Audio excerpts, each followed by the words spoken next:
Magandang araw mga kaibigan. Bigyan natin ng reaksyon, opinion itong post ni 28. Nagbigay ng kanyang pananaw ang isang political expert na si Jose Bundok. Nagpakilalang political expert. Kaugnay sa posibleng epekto ng impeachment proceedings sa political future ni Batangas Representative Jerbel Luistro. Ayon kay Bundok, hindi ito si Attorney Bundok ng PDP laban Basta Jose Bundok, political expert daw siya.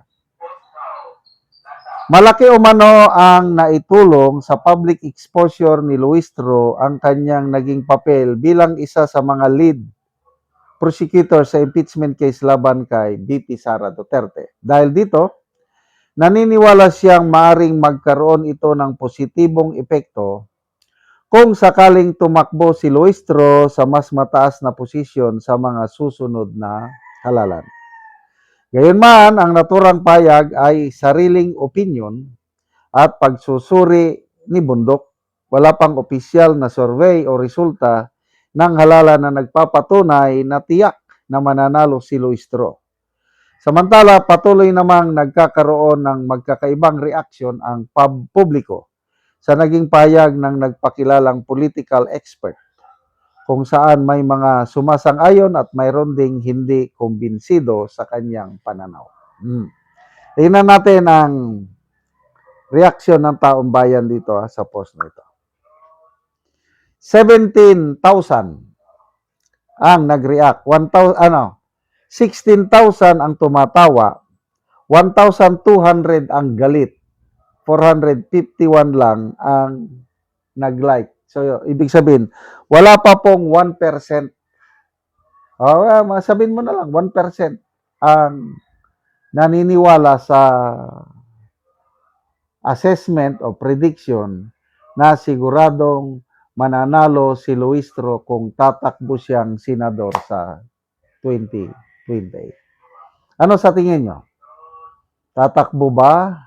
Ang pagkakaalam ko is pangalawang term pa lang niya ngayon as kongresista. Maliban lang, kung third term niya na, I don't know anong mangyari. Baka mapipilitan na tatakbong senador. Palagay ko malayo. Kasi by 2028, wala nang power ang Marcos Jr. administration dahil eleksyon na Matatapos na sila. Romualdez, wala na rin. Kasi kung nasa power pa si Romualdez, baka sakali. Kasi ang lakas ni Luistro nanggagaling kay Romualdez. Ano yung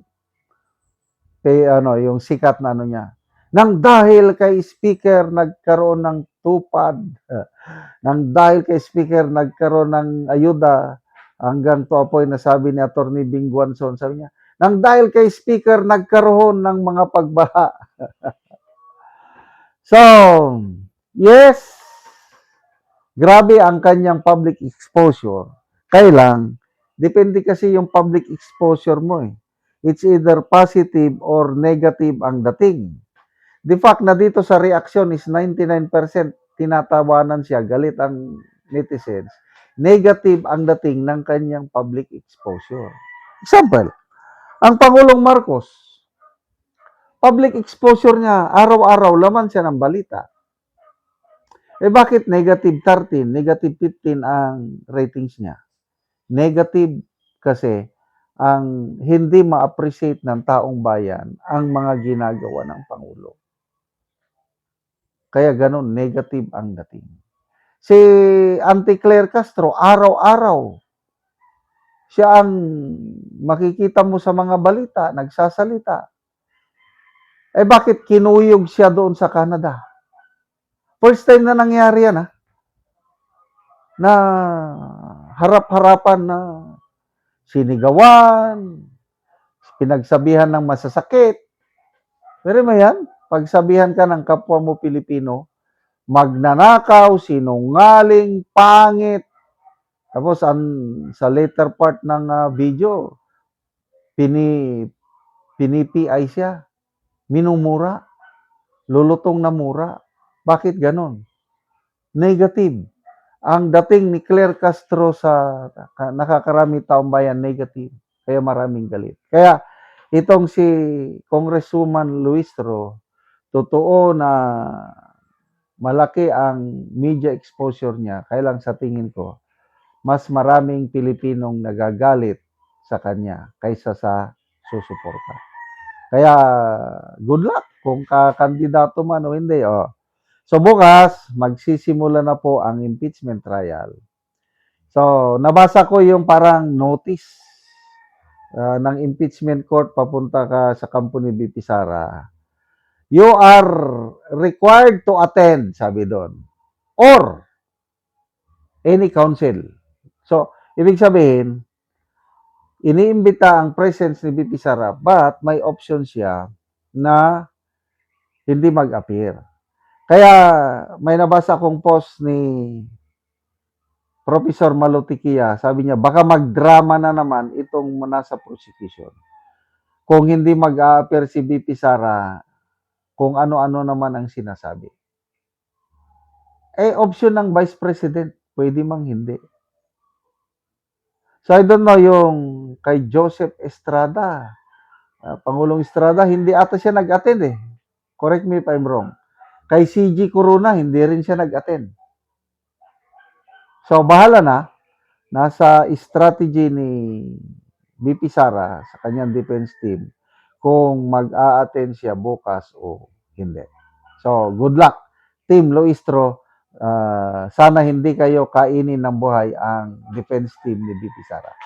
Salamat mga kaibigan sa inyong pagsubaybay sa channel nito. Nakakatulong kayo ng malaki sa tribong Talanding ng Bukidnon dahil ang income natin sa channel nito is pantulong sa tribo. Namimigay tayo ng libreng yero at pako para makapagpatayo sila ng mas maayos na tirahan. Panoorin niyo ang video na ito. Na anak ko sa balay ni Saira Nalia nga taga Porok Dos Masimag Tagbak Talakag Bukidnon. So mao na ni ang itsura sa iyang balay. So mao na ni siya ang natabangan og gyero. So mao na ni ang kadako sa buslot sa iyang balay. Makita gyud nato nga tungod kay gaulanan na kuan na gyud ang ilang balay. Nagabuk na ang mga haligi. So mao na ni ang ilang kahimtang. So mao na ni siya ang natagaan o gero nga napulo kadi 8 nga yero. So mag-atop na ni sila karon. So mao na ni ang gihatag nga yero. So mao na ni ang gawas itsura sa gawas nga bahin sa iyang balay.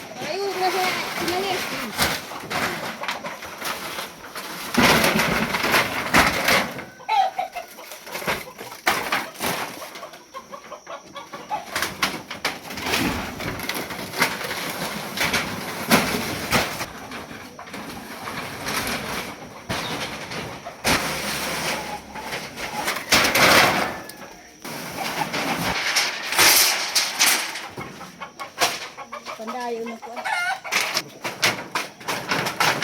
Malugay na.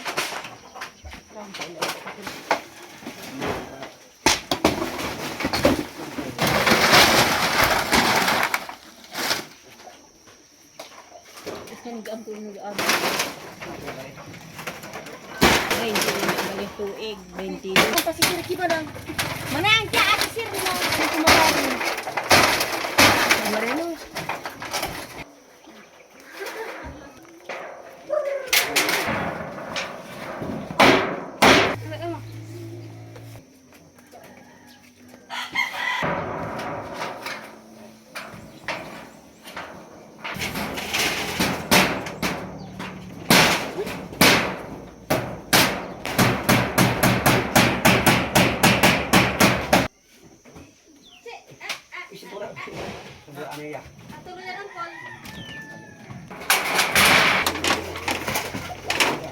O karon human na gyud ang pag-atop sa ginatabang nga yero. So nakatop na gyud sila, napulihan na gyud ang ilang atop nga madaot na. Salamat sa Ginoo nga og sa nagtabang sa sen nga na isda na gyud ang among ato nga 22 Katuig. katuig. 22 katuig na to.